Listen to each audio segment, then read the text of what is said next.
understand. They really want them to have enough information to want to sit down with you and have a one-on-one. So that's what the purpose of that was. And frankly, I had a real clear picture of what everybody here did. So that's very, very helpful. So today we have Lucinda Ruch, and she has been here before. Before we started doing the Facebook Live and whatever. But how many of you are on LinkedIn? Okay. How many of you, if you're on LinkedIn, are really proud of what I would find if I go look for you on LinkedIn? Okay. There's a few of you that I would probably say, if I looked at it, that yeah, that's pretty cool. And as I told people on Wednesday, most of you suck. So, I mean, I want to tell you what I really think, right? So, but today, Lucinda, one of the reasons why I've asked her back is she provided a huge amount of value last time. She's got a great service and the things that she does, and she's going to share with us today how to link for success. Basically, if people look at your LinkedIn profile, do they say this person is in business, or are they an amateur? I think that's what the headline I put on the meetup event. So she's had over 30 years of experience as a business consultant, and I'm going to read some of her background just so that we get it here on the video, and the people on the Facebook that may not know her as well as I do. She's worked with Fortune 100, Global 500, Inc. 5,000 clients. She specializes today in LinkedIn. So part of it is we can't be experts on everything. Why we do this on Fridays, why we have these BGN talks, as we call them, is because we all need to kind of learn things that we don't know, because we don't know what we don't know. So she's a national public speaker. She's hosted socially savvy social media seminars and hosted the co-founder of LinkedIn as a keynote speaker. She's really only one of 8. One of the things that jumped out at me here is that in the nation who is IA certified in LinkedIn. I'm not sure what is IA. You can tell me what IA means. What does that mean? Integrated Alliances. Okay, so she's IA certified in LinkedIn. She was trained by Mike O'Neill. I don't know if anybody knows Mike. I actually know of Mike, and I think I actually know Mike from the past, but anyway, maybe it's a different Mike O'Neill. He was the first person and one of the co-founders of LinkedIn. So that's probably where I know him from. So, but she contributed to his first book, and she is achieved the top most recommended on LinkedIn in 2009. So in January, LinkedIn accredited her as in the top 1% of those that have been viewed. And those are all things that I think if you're on LinkedIn, and you should be on LinkedIn if you're in business, that those are the things that you want to do. So with that, I'm going to turn it over to Lucinda, and she's got I'll do some of her housekeeping. She's got a survey here at the end she'd like you to fill out and give her some feedback. There's a card here if you want to get in touch with her, and then some other information on some things that she'll offer us at the end. So with that, Lucinda Ruch. All right, thank you. Thank you. Thanks for inviting me. And thanks for those who are return visitors. Some of you guys were here last year when I spoke, right? Who are you in the audience? Raise your hand. Yep, about half. Okay. All right. Well, I have some special slides here today for you. So with that, Dave gave a great background of, what's my background, why am I in this? I'm in this, the reason why I got into LinkedIn is to help small and medium-sized businesses grow their businesses. And when I started in it back in 2008, LinkedIn was only thought of as a job seeker social media network. Just connect resumes to job openings.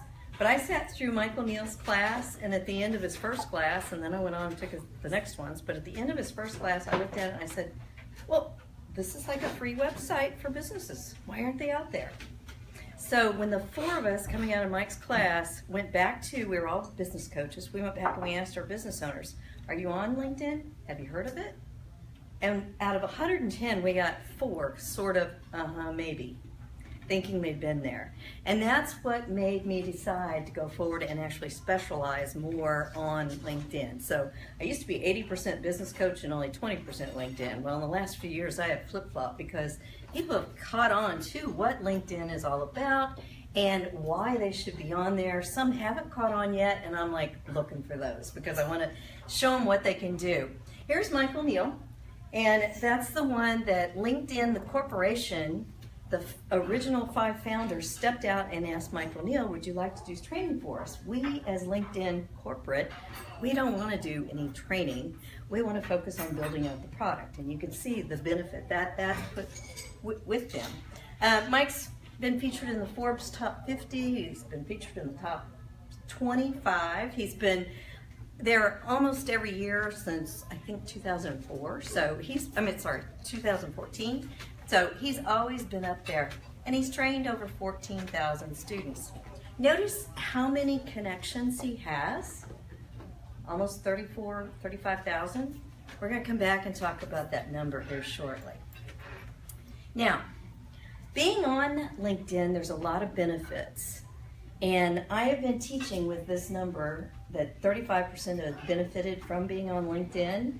That number actually is now growing up to 60%. I didn't put that number on there yet until I see the actual details of the study to see if it really is a qualified, credible number. But it's definitely 35%. And you might ask yourself, well, why?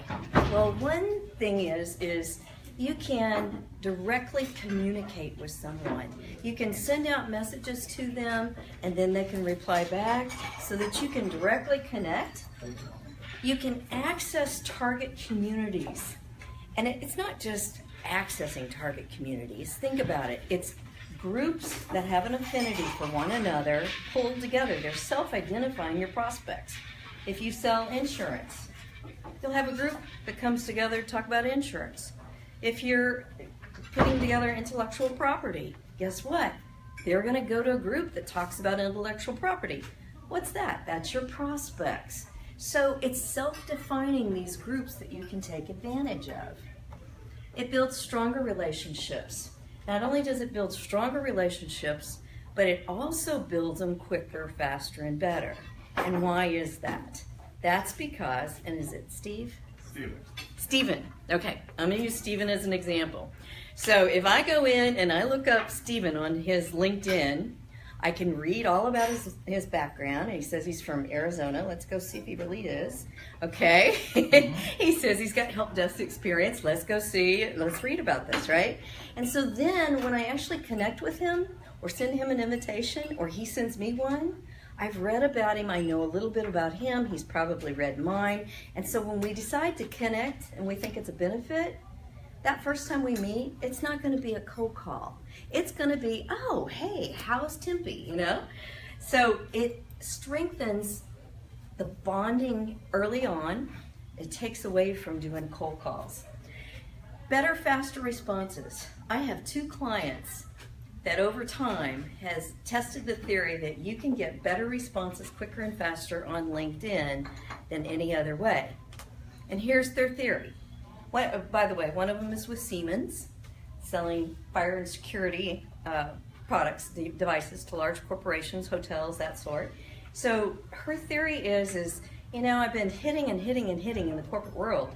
And if you think about it, all of their outlooks every day when they come into work, I don't know about you, but when I was an executive, I'd walk in of a morning and I'd just like cringe when I'd turn on my Outlook and say, oh, there's 10,000 unread emails. It's just an ocean. You can't get to them, you can't process them. You're not going to have that many on LinkedIn.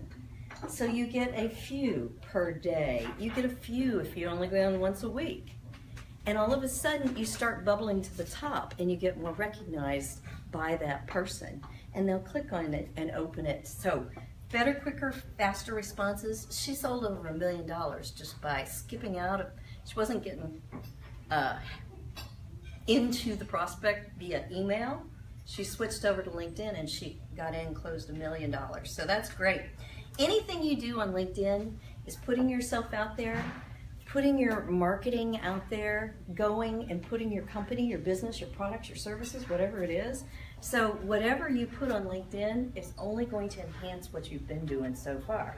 The difference is you've got a captured audience. That's that network that's already connected to you. So when you post something new or show a new product or whatever, you instantly get it to that group. Bottom line is, if you add up all of the items around the benefits, it reduces your time. It reduces time. When it reduces time, it reduces cost. It shortens your life cycle. like your sales cycle. It shortens that pipeline. And you know what? You have better qualified people prospects coming in your pipeline because you've checked them out in LinkedIn and disqualified them or qualified them. So you add all those up, and I would surpass to say that 60% is more right than the 35% of benefits in closing business. Now, how many of you guys are on Facebook? Active? Oh, most of the room, okay. And is it for your business? About half, okay, all right. Well, I don't know about you, but when I get on Facebook, I love it, but I also hate it. It's a love-hate relationship. You get on there and you click here and you click there and you go all around and you pick. At the end of a period of time, you have spent how long?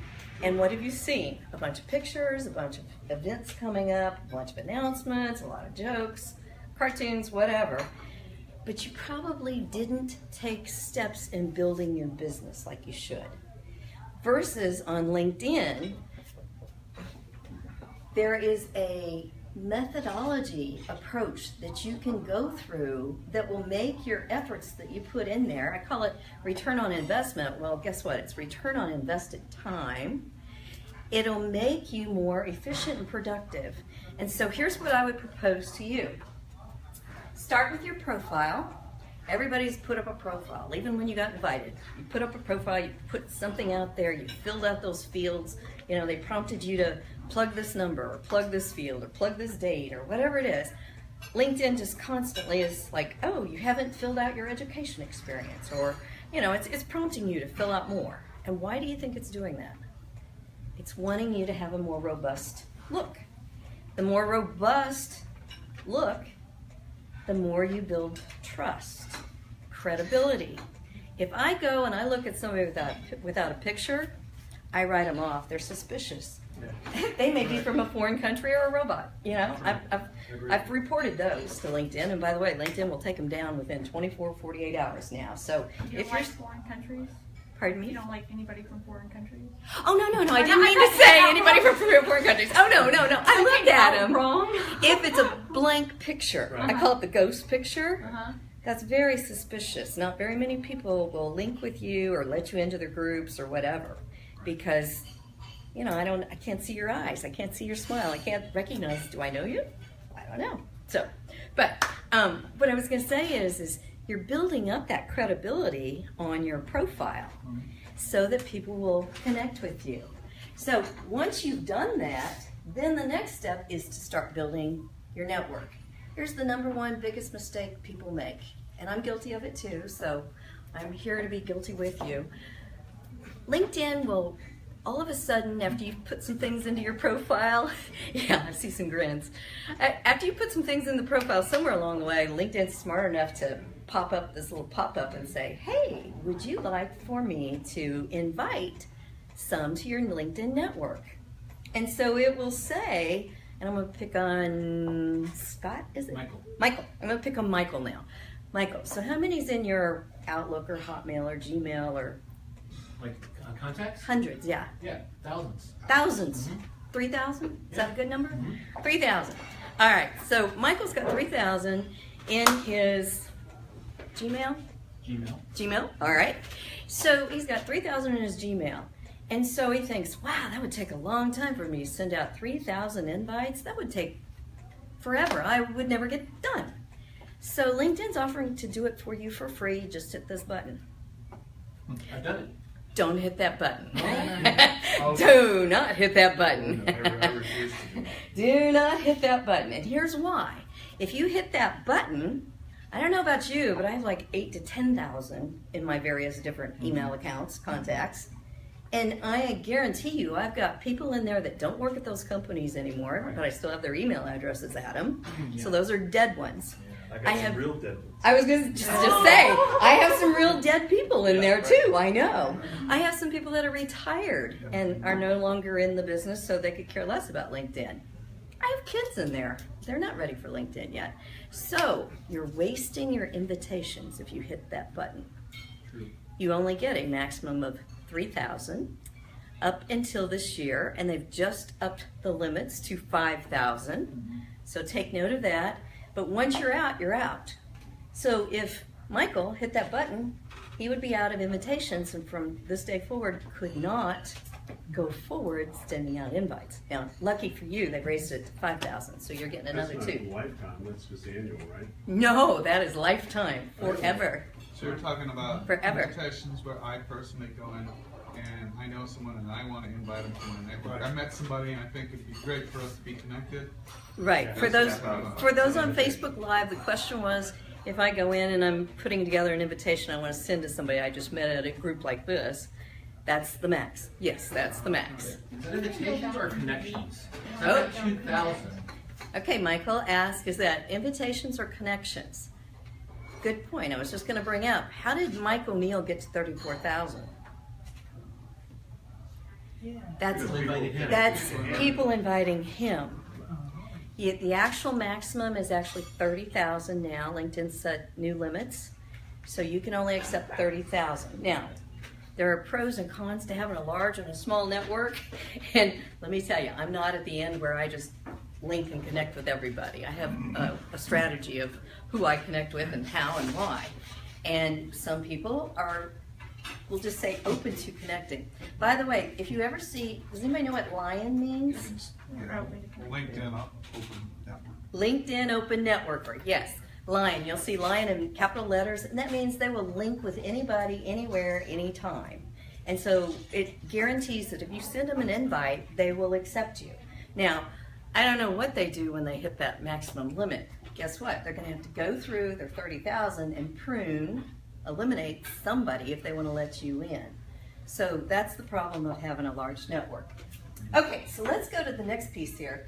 On the networking side, there are 9 different highways to get to a prospect. Most people only think about the invitation or accepting of an invitation or maybe following somebody on an article or something like that. But there are actually 9 highways to get to a prospect, and I'm always talking about the free in what I talk about. I teach all about the free. I believe in learning the free first before going to the premium. So there's more than 9 if you're going premium.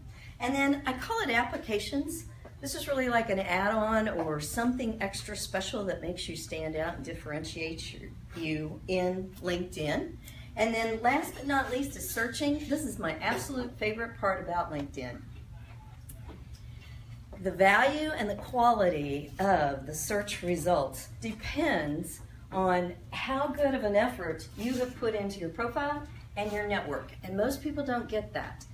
If you have I call it a wimpy profile, like barely there, like if you look at your competition, you look at yours and you see lots of white space on yours and you see lots of really good, strong, marketing, robust words, guess what? If you've got that wimpy, then you're going to get wimpy search results. But you don't know you're getting those wimpy search results. Why? Because everybody on the free basic gets 100 free returned. 10 pages, 10 on each page, and you think you've got the best. Well, not really. Think about it. If you've got in your profile healthcare, health insurance, health whatever else in that industry, if you've got that filled up with keywords that actually draws attention to your profile, then that's what makes that engine, that search engine on the right, go stronger. Why is that search engine the best in the world? Maybe not the best. Maybe I should correct myself. What's the #1 search engine in the world? Google. Everybody knows that. What's the #2 search engine in the world? Bing, no. LinkedIn. LinkedIn, no. I wished it was. Yahoo. Yahoo, no. YouTube. Or YouTube. YouTube, finally. YouTube, yes. All right, so Google and Google and YouTube were 2 of the 25 partners that took LinkedIn through their IPO. It was the best IPO since Google had went through their IPO 10 years prior. So those are 2 of the 25, and that's what LinkedIn is running on. Now, we know now Google owns YouTube, but that's what makes the search results on the right so good. So I'm going to ask if you hold the questions to the end, just so we don't run out of time, because I know we're on a set time here. So the point is the stronger you make the left two, the better results you get out the right side. And how do you make it stronger? You know, I mentioned a few things like adding words, and I used an example of health. But what is your real strategy? What's your strategy on not only in your profile, but what's your strategy in going through your network? Do you have one? Most people don't. Most people just, oh, I've got an invitation. Wow, I think I'll accept. Well, that's not having a strategy. Sitting back and not knowing, how are you attracting people to your business? What are you doing to attract them in? I like to say, are you waving the carrot? What's the carrots look like? What are you really doing to get them in? Or have you just simply loaded a description of your business or a description of yourself and your products and your services out there?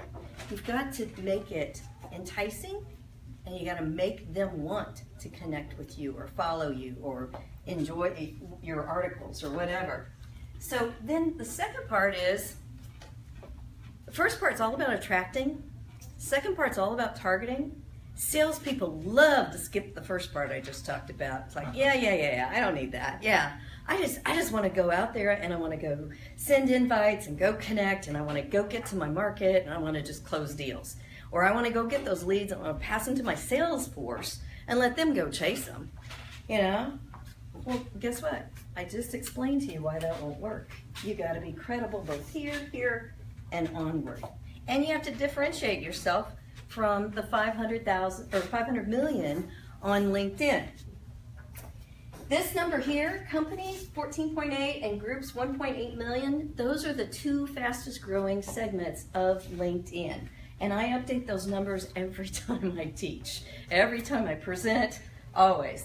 But that's those groups I was talking about that have pulled together that affinity of people interested in whatever the services are or whatever. Like, for example, if you're selling vitamins and that sort, you're going to look for groups that are into nutrition and diets and that sort of groups to go join.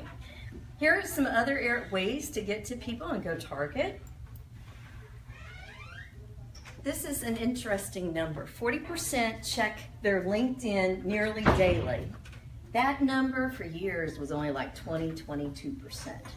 So it has jumped a lot. If you think about the number of extra profiles out there on LinkedIn, people who have duplicates, so they're not checking them every day, that really makes that number a whole lot higher. So I'm proud to see that number going up. Mobile has a lot to do with that. Mobile has a lot to do with that, yeah. We passed over, I think it was in February or March, we passed over the mark, and now it's 51% mobile transactions on LinkedIn and only 49% on your desktop. Okay, so we've talked about thinking strategic, going for the opportunities. How do you attract someone to you? So this is the equivalent of the profile, and so you need to think, it's not your resume, it's not where I just shove things into fields, it's where I need to think strategically about how do I plant that hook to get my prospects to pull them in and want to work with me. So think of it as a free billboard. It's free, it's white space, and it's for you to be creative. It's not for you to load in your chronological history of, I did this, I did that, then I did this in my history, yada, yada, yon, yon, yon, yon, yon. Nobody cares, especially for those of you in IT in here. If it's some old database that doesn't exist anymore, you know, back in the dinosaur ages, that's not gonna get you any excited, you know, recruiter to come after you or the next person to bring you on board on their team. You have to think of it as being a free website, okay? It's the same as a real website. You have to keep it fresh. The more fresh you keep it, the more it's at the top. If you leave it stagnant, you're not going to get any hits. You're not going to come up in anything. And I told you that it's fully it's searchable on LinkedIn. It's also searchable from outside, whether it be the Bings or the Googles or whatever. The better your profile is, everybody needs to write this down. Go Google yourself. See if you're on page 1 or 2. Now, if you have a name like Mike Smith, okay, you may not ever make it to page 1 or 2, but you can sure push yourself to. Google your company name and see where you're at. Okay? All right, the other thing is LinkedIn has all of those suggestive tools. As you go into a page, you see over on the different sides, I call them the ribbons on the page, you see, oh, why don't you join this group, or why don't you join that group, or maybe you also know this person, or whatever. It's trying to help you connect the dots, and sometimes that brings in other people in the same type of position, like the prospects you've just sold to. So how important is that? Very important. This is my one page that says it all. I love this page. Basically, it says you're trying to attract with keywords, building that credibility. How do you do it? You build your SEO, search engine optimization magnet. And by the way, this graphic's supposed to be a magnet. And you put your best marketing on it. And what are you going after? You're going after a database like that. Average income is over $109,000 per year. Is that somebody you'd like to do business with? It's an individual? Yeah. It's the #1 business professional network in the world, so there is none other like it. So where else would you go? Now, one of the things that LinkedIn also does for us is relate members to members, relates companies to other sub-companies underneath it, or divisions, or affiliates.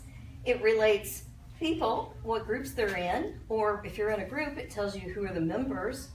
Companies can sponsor groups. This whole thing, the example I walked you through, that's only 3 entities, but LinkedIn is full of these, and these are the things that people are not taking advantage of. They're just sending invites. So it's really up to you to think through, how are you doing with your prospecting? I had to explain to the millennials what that center icon was up there. This is a Rolodex, and I'm guilty. I have several of these. But in the old-fashioned days, we'd go out and we would meet up like this, and we'd collect business cards, and we write on the back of it, you know, I met the guy in the red shirt, you know, and he's just here from Arizona. And then I'd go home and I'd tape it in the right place in the Rolodex, and probably lose it from there on, because 6 months later I couldn't remember his name to know where in those Rolodexes to look it up. So my question to you guys is, when are we going to quit thinking that way and use LinkedIn? Because I can go and search on LinkedIn so much quicker and faster than that old paper stuff. And even if you think you're automated and you've loaded it in your Outlook or whatever, guess what? LinkedIn not only connects you to that person, but also their whole network, the groups they're in, the companies that they've been with, the last picture that I just showed you. So you really need to think differently on LinkedIn. And I love to work through this, but in the short time that we have left, I'm going to sort of skip through this. All right? What you're trying to do is not just connect with this first person. When you look at that first person, you really want to look at who's in their network. Because if I'm really trying to get to this third person, I have to work through this. And that starts with building a relationship with this one to get to that one, to that one. Now in face-to-face meetings, I only get to look at that person. Like when I look at Zip, I see Zip, I look at him and I say, oh, I don't know, do I want to link with you? Maybe, I don't know. But I don't get to interview him and ask, well, who's in your network? I need to meet the CEO of Southwest Airlines, or I need to meet the CEO of American Airlines. Is he in your network? And Zip would probably say, none of your business. But on LinkedIn, I can check it out, and I can get my strategy going to figure out how to get in there. All right, so a long time ago, at one point I had about 871 connections. Those are people directly connected to me, one-on-one. All right, in my network, that meant I could get to 13 million. I am now at 26 or 2,700 probably now, and I can get to more than 26 million. So if somebody in here asks me, hey, do you think you could connect me with the CEO of Southwest Airlines? Sure. You know, out of 26 million, maybe. Let me go look. I don't know, but maybe I might be able to get you there. True story, Dallas Business Journal. I actually demoed that in front of a group a little bit larger than this. So, here's the takeaways I want you to think about. First is, what is your strategy? Do you have one? And it's all along those yellow chevrons that I showed you up there. Not just your profile, it's also how you interact. The 9 highways to get there. And then, are you using it for business development or career development? How does that change your strategy? By the way, how many of you guys are salespeople? We're all salespeople. Everybody needs to put their hand up. Everybody needs to put their hand up. We are all selling ourselves. We're selling into our next career. We're selling into our peers to give us testimonials and build up our credibility. Every day you are selling yourself. I used to think I didn't, and then I got straightened out. And then how do you turn this into a plan, something that'll get you there? So how can you be strategic? When I say strategic, well, let me go through what it's not first. Does anybody use the smartphone, use their LinkedIn on their smartphone? Yep. Okay, caution, caution, caution. Feel free to use it to look people up and research and read about them and all of that. Be very, very cautious, like I say, don't do it, of sending any invites or accepting on your cell phone. And why is that? Typos. Many people just hit the accept. No personalization of the message. Mistake number 2, lost opportunity. If you just hit accept and you haven't went in to read about them and send them a polite message back, are they going to remember you? No, you were a 1-second tap of accept on the button. So I recommend doing the desktop or being very careful. Typos are the first thing to eliminate you, just like back in the resume days. All right, we talked about loading your resume to your profile. We talked about letting LinkedIn, don't let LinkedIn send out those invites. And one thing is people are timid when they first get on LinkedIn. That's okay, get on there, learn what the business etiquette is, learn from the groups, what's expected in a group, what's not expected in a group. Because the last thing you want to do is get shut out of the group. Okay, last but not least, you've got, let's see, I've covered all those, right? Right. Yep, all right, good. Okay, your profile is your marketing material, so it should be forward thinking. If you've got something historical on there, think about making it forward thinking. The other thing is, and although this is a screen print of the old profile, it's still the best way to show that your contact information's out there. There's nothing like reading a profile and getting to the bottom and there's no way to contact them. You'd like to send an invite. Well, if you don't have an email, you can't, right? Most of the time. So, number 1, put all of your contact information on there. Secondly, don't live in a myth thinking that I loaded my contact information on there and everybody can see it. That's not true either. If they're first tier connected, sure, they can see it. If they're not going to see it. So you need it in more than one place. We've talked about never making a cold call again. That's after you learn enough about that person. Then you're going to walk in and you're going to talk about something you have in common together. And therefore, it's an icebreaker. Okay, I know I have at least one job seeker in the room, right? Okay. For the rest of you, you guys are all, I assume, business owners. Okay. What's better than just a set of skills and being on LinkedIn? It's having somebody actually take the time to make a recommendation for you, right? The same is true on LinkedIn. The biggest difference is 1, it's really hard to do. 2, it takes a long time. 3, it is more credible than anything else I would propose. Because when that recommendation is right there on your profile, it's the words that they say, next to it is that person's picture, and the viewer can click on the person's picture or they can click on their title and say, is this a qualified person to even make a comment like that? You know, a long time ago we put it in cover letters or whatever if someone said, oh, this is really good.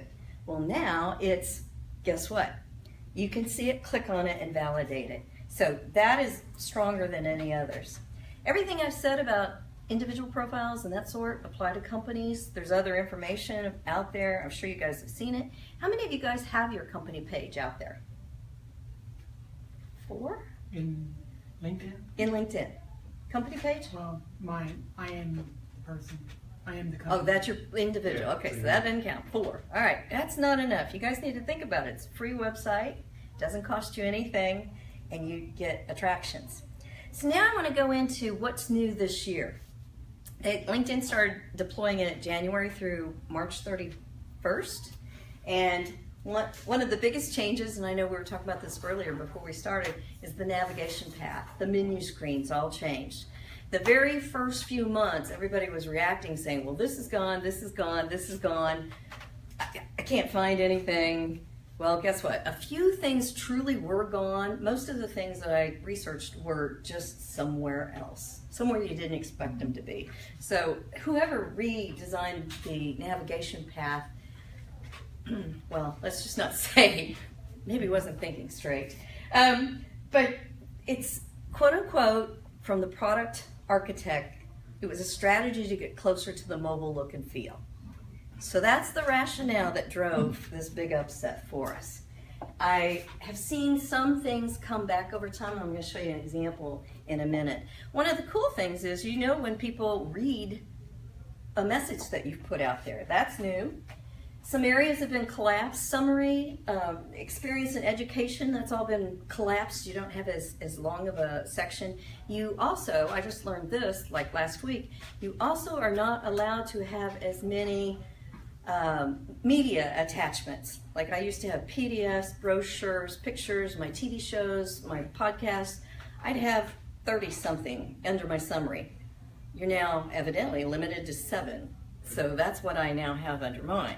The other thing is I went through and I lost some things. So if any of you guys are living in the false pretense, believing that this was just a rollout and it's all software oriented, go look for, and I'm going to point out some things to you. I know phone number and address are 2 of the things that I know off the top of my head that came off. Interest, they rolled them all together. There used to be a field called interest. That field has disappeared. That is completely gone. Then they've rolled these 4 together at the bottom, so you actually have to click across the tabs. So you think you're looking at influencers, but there's really 3 more sections there that you can go to. These accomplishments, some of these are still rolled together. Some of these are harder to find. They're over on the top right side, and you have to pull them down to get to them. Now, if you already had them in there before the transition, they're most likely still in there. Mine are. Backgrounds resized. If anybody went to the effort to design a nice banner or background, you know, that's the top of the profile, well, they squished it, so the sizing's different, so you might go and check and see if your head got cut off or any of your labels or marketing info. The visuals, they're now on a carousel, so really when your profile comes up, those first 3 that they see, those are the most important. You know, used to, you could see 5, and then scroll down and see more, and they keep opening up, and you can see, like for me, 30 some. Well, now you got to define what are the most important 7, and what are those 2 most important out of there to put first. And then you can select which endorsements. How many of you are familiar with the 6,000 Linda courses? No? You might want to take that as an idea. There are over 6,000, the courses are called Linda, and they're on the basics. You know, Excel, Word, PowerPoint, QuickBooks, things like that that are out there. All kinds of marketing courses and things that can help you with your business. This is my favorite, and this just happened June 8th. The new user agreement came out. Prior to June 8th, I always taught never, ever, ever put your phone number or your email in your summary, because in LinkedIn's agreement, it was a violation to put it anywhere other than where it is a contact field. That is now obsolete. And so now, because I mentioned earlier, there's a place to put those phone numbers and contact information, but it doesn't show unless you're first year connected. So now I am now a proponent of putting it in your summary. And within groups, there's different classifications of spamming. So if you ever hit a message that says you've been classified, penalized, you're going to be put on hold. You won't be able to participate in the groups anymore. So be careful that you, in LinkedIn, you can do marketing. You cannot do overt selling, and that's when you'll get penalized. My address, I mentioned, got deleted. I had to go back in and re-add it. If you ever get an InMail, it's got a special little icon on it so that you know it's different than just a normal InMail or just a normal message coming in. So it is one of those things, I call them the $11 thing because it costs approximately $11 to send one of those. They've paid big bucks to get that to you. But the easy thing is now is you've got a way to hit the reply button or no thanks. Next, thumbs up. You've probably seen that. And tells you about jobs coming up, and there's showcases to show either your service or your products. Once again, those are free websites. Okay? I want you guys to write this down. This is a way for you to go check and do a self-check on yourself and find out what's your number, what's your selling index. All right, so you'll see mine's 79 out of 100. I'm in the top 1% in my industry. However, I'm only in the top 3% in my network. Well, guess what? I'm probably competing with the Michael Neals and those sort that are a little above me. But it gives you information on how you're doing and where you need to beef up. And it changes daily. Right. Yes, it does. Somehow it's dynamic about what you're doing or not doing. All right, so we talked a bit about the norm. Here's where I'd like to encourage you guys. Work on your profile. It's not just basic, it's important. And that's what drives your traffic or repels them. You can drive them or repel them. Normally, once a person works on their profile, they will increase their traffic to them, the attraction rate, by 44%. After they've optimized it, and I'm talking about adding the keywords, the SEO, really strengthening it out, they can optimize it as much as 700%, and this is from a LinkedIn study that's just been completed. Okay, and down here on targeting, people normally will only open at an open rate of about 20%. With LinkedIn, you build the credibility, you build your profile up, you build your credible network, and guess what? You're going to increase your open rate to 40 to 60%. Okay, these next 3 slides are a self-assessment you guys can go ask me for. Send me an email and ask me for the checklist. I'll give it to you. And there's 10 questions, and you can figure out what your score is on LinkedIn. And that cute little picture on the side was just a little humor. If you clean up your act, if you stop looking through rose-colored glasses and you clean up your act, you finally can optimize your profile. Okay. All right, so that's the last of the questions. And here, I just want to close with inviting you guys, if you want to connect with me, feel free to reach out, connect with me, but tell me how you met me. So if you're on Facebook Live, tell me you saw me on Facebook Live. If you're here in the room with us, let me know. I'd be glad to link with you. One of my strategies is I don't link with strangers unless they give me a reason. And if anyone's interested, I've got some training classes coming up. So with that, I'm going to turn it over to Dave. Thanks, Lucinda. That was awesome. All right, Appreciate thank you. it. That was, we do have time for a couple questions, but not much. So yeah. Lloyd.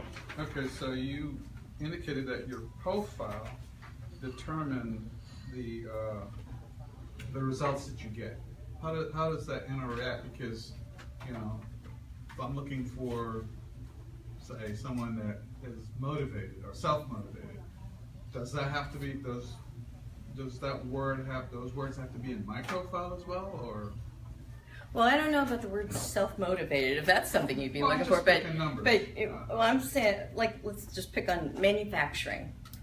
If you're looking for someone in manufacturing and you have a manufacturing background, your results are going to have more manufacturing people come back in those search results. Oh, okay. Because So it relates. It can be positional too. I have premium, and I can look at and see who's searching, who finds me, who searches for me. Okay. I might say I want to look at any CEO that's been looking for somebody like me, whatever. And so there's a lot of things, but you only find that if you only get those kind of search pops if your profile's built out. right. Okay, Steve. Okay, Steve? Hey, Lucinda, on that link that you have for the sales SSI, is that for your personal page, or will that also work for the corporate page too? Will it provide you analytics on both, or is it just personal? It's only on the personal page. Okay. Yeah, but you do get other analytics over on the company page. Okay. Yeah. Okay. Okay, I will admit I'm very green with it, but sometimes you'll get a request to link with somebody that maybe is in another state or has nothing that I think is in common with me, short of just going, no, thank you, I think you're a pervert. How do you qualify?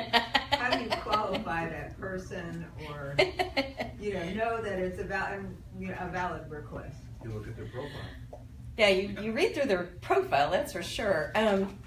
Within my training classes, that's really kind of 20 minutes of answering, because I talk about networking and how to get the introduction, get in the door, and then we talk about how do you qualify those leads, because each person will come up with their own reason to qualify or disqualify a person. Like, for me, I'm looking for business owners. Mm-hmm. So if they reach out to me and they're not a business owner, or they're not in business development, I'm sort of like, well, why are you reaching out to me? Right. Now, there may be a job seeker, too, coming after me because of LinkedIn. But beyond that, then, like, for example, when I get invites from a foreign country, I'm like, how do you know me and how did we meet? 9 times out of 10, they won't answer the question and they'll run away. And so that's an easy way to disqualify them. A few times, though, because I've done global work, a few times they've surprised me, and I'm like, oh, yeah, Sure. I do know you. I mean, remotely, but I do. What's the downside to saying yes to somebody like you just described? It depends on how private you want to be. It depends. A lot of people are worried about identity theft and all of that. So those might be some concerns that some people have. Just curious. For me... Because I say no occasionally, too. Yeah, for me, because my background's outsourcing, I have a lot in India, and that's where, because I worked over there. Yeah, so I may be more comfortable. Mm-hmm. And oftentimes they outsource marketing information, and I'm looking for that in what I do with the LinkedIn. So depends. It kind of varies on that. It's great, guys. I think we're going to have to wrap here because we're getting close to the 1 o'clock, and I don't want to be abusive of the people online or you guys in the room. But let's give Lucinda a hand. This has been awesome. Obviously, she has her information there. She's put it on the slides. If you want to reach out to her, that's what this was about. Obviously, she's got a lot to offer, and I really do appreciate you taking the time with this. It's been very educational to me. I always learn something when we're with Lucinda. So thank you again. And again, she's got a workshop coming up, I think, right? October the 12th. October 12th. So there's one coming up. So if you really want to take this and run with this, I can't tell you how important it is for me for you to be on LinkedIn if you want me to help you, regardless of what role you're in, because I do look at your profile. I do get background information. If I'm going to meet with somebody, sometimes if I can't remember exactly what it was, and I've got a one-on-one and I go to a restaurant, guess what I do? I pull up their LinkedIn profile on my phone. I'm like, oh, that's what he looks like. Okay, yeah, I remember. And seriously, I mean, it's a very powerful tool. So if you don't think people of influence are using it, or you don't think it's worth your time, no matter what business you're in, I would say you're mistaken. Exactly, right? Okay. Exactly. So and I do slow down in training class. Yeah. You guys bring your laptops and you watch me, and so we take it a lot slower. As we say, this was 10 pounds in a 5-pound bag. That's so right. We definitely have got it. But anyway, again, I appreciate you taking the time. Appreciate those on Facebook Live. We've got another training next Friday, and I don't have the information on that yet, so I'll be getting that to you by Wednesday, probably before. We have our mixer coming up on the 19th of October, should be on the calendar, and our next meeting is next Wednesday. So awesome. You network at will. Any other questions, everybody? We got all that, so let's go out and build our LinkedIn profiles. All right.